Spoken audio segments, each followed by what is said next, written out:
Well, providing us some analysis on the most recent updates concerning the tragic killing of Charlie Kirk and its implications.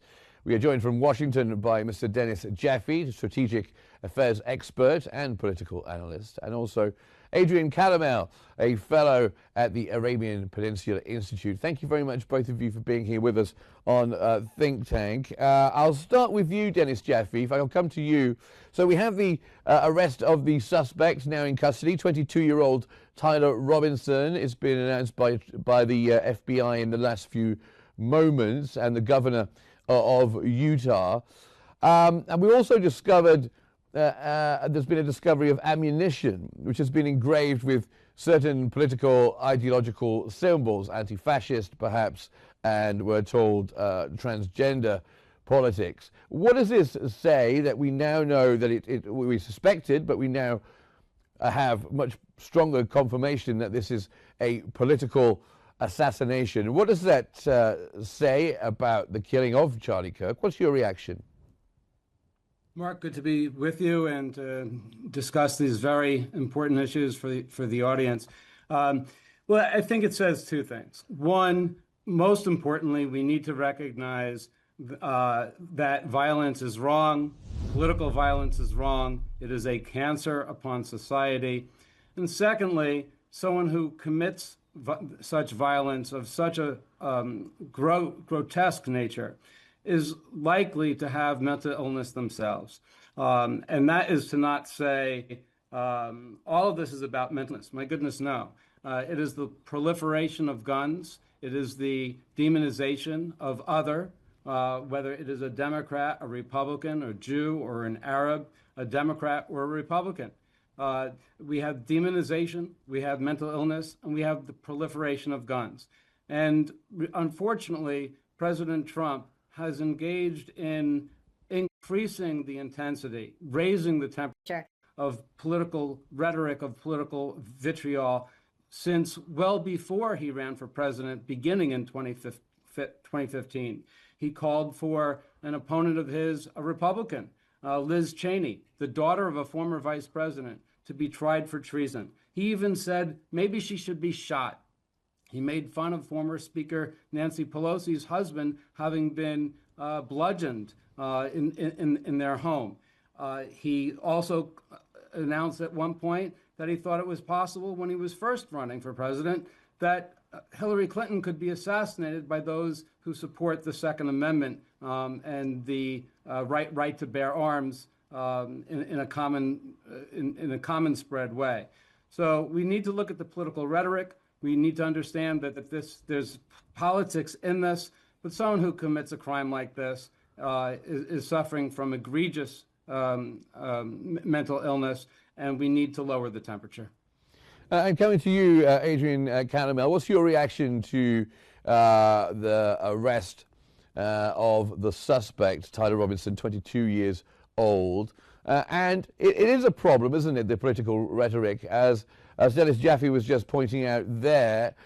President Trump himself has not been shy about using violent imagery when it comes to political rhetoric, if not to Charlie Kirk himself. Well, thank you for having me, Mark, and great to be on the show. You're exactly right. When you look at the bullet casings or whatever was inscripted on there, fascism. Okay, so that's where we've gone to as far as debate goes. It turns into hyperbole and platitudes, disinformation, misinformation, and not actually talking about the topics and discussing and debating it in an open forum. And now it seems as though, and people are being, when you look at the person that assassinated the United Healthcare worker, CEO, I forget his name, Mangione or whatever his name is. He's been glorified. We've seen assassinations take place outside of the couple that weren't Jewish. One was Israeli, they were American. One was American, shot out in front of an event from that person that traveled all the way from Chicago to assassinate them in D.C. There is this we're living in a time where people don't speak to each other. They're going to use words and talk over each other. No one listens.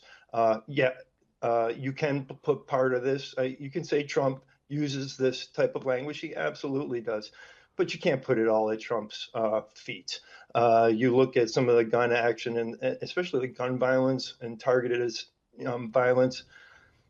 I look back 2017 and the shooting up of the congressional softball game that almost killed Stephen Scalise. That was really starting point. You had 2 assassination attempts on Trump. You had assassination attempt on Justice Kavanaugh. These are all domestic, not foreign plots. This is a dangerous trajectory, and the problem is people come out and condemn it, but they don't do it in strong enough words. I looked back a week ago and I saw the former Kamala Harris's running mate, Governor Walz. He was using very strong language, same type of language that people attribute to Trump. So everybody needs to take a step back and talk through this. Yes, as Adrian Calamel there mentions, Dennis Jaffe, it has kind of been on both. It has been on both sides. Of course, he mentions the Republican softball game that was targeted several years ago, and various others. So if it is coming on both sides, not just the rhetoric, but also the incidents of violence that is happening on both sides, are we heading to a very dark place? Well, we have been in a place where there has been, if we're not in a dark place, there's certainly a heck of a lot of darkness to where we've been and where we are still today, including yesterday and including today in the reaction to the assassination. I'm a Democrat. I'm to the left of the center, but I condemn it was an assassination of Charlie Kirk. And you have people who are on the left, for example, saying that, oh, this was a professional hit job, as opposed to some deranged individual who opposed Kirk's ideas. No, I think it was someone who was deranged and who opposed his ideas.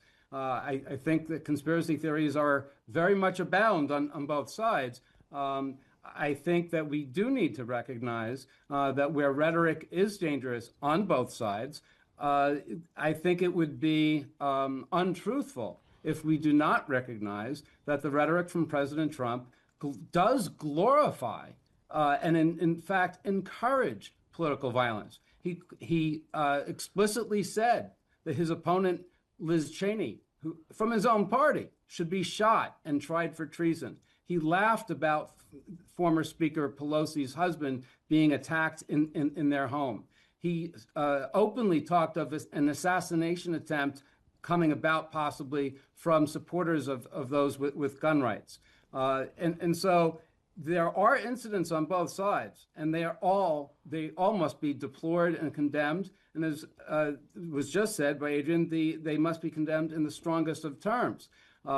We often do not hear Republicans condemn acts of political violence. For example, in the state of Minnesota, with a top legislator leader in the Minnesota legislature, as well as a former state legislator. That was not condemned roundly at all by Republicans.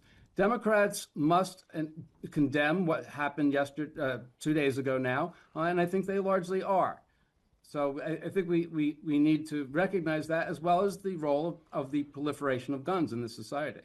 Adrian Calamel, isn't that right, though? I mean, Democrats did come out at the death of Charlie Kirk, and they did condemn the shooting at the Republican softball game and other events like it. But Republicans do tend to be a little bit more quiet when it comes to acts of violence, which perhaps the base are glorifying online, being slightly more supportive of, like Nancy Pelosi's husband being hammered in the head in his own house.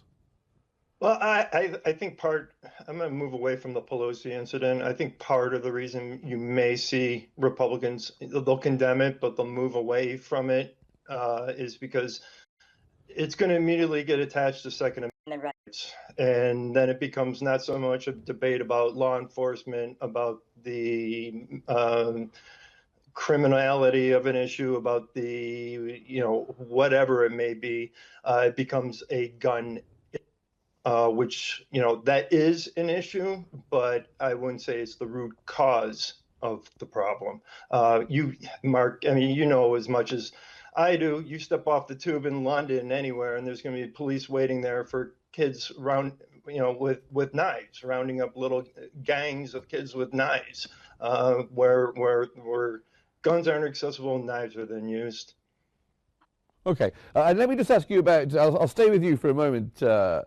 Calamel. We're just talking about the link to Israel, because Charlie Kirk, of course, a strategic ally of Israel, much mourned in Israel, in the political circles by Benjamin Netanyahu and his coalition.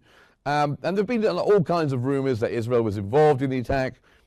Also worries from Israel that someone like Charlie Kirk, even though it doesn't seem to be the motive that it was anything to do with Palestine particularly, that people who support Israel are becoming targets, not just Israeli Jewish people or Israelis themselves, but also people who support them. Well, that is one of the major concerns, is that people that are Jewish are going to be targeted. And that was the, I talked about those two staffers that came out of a DC event. They were targeted particularly and specifically because they were attached to the state of Israel.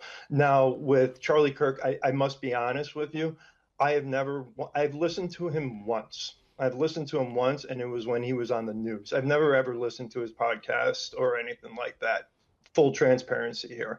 For everything that I hear, it says that he's a supporter of Israel and Israeli policies. I think it's ridiculous in kind of the state of the world right now that Netanyahu's got to come out and state that these are ridiculous conspiracy theories.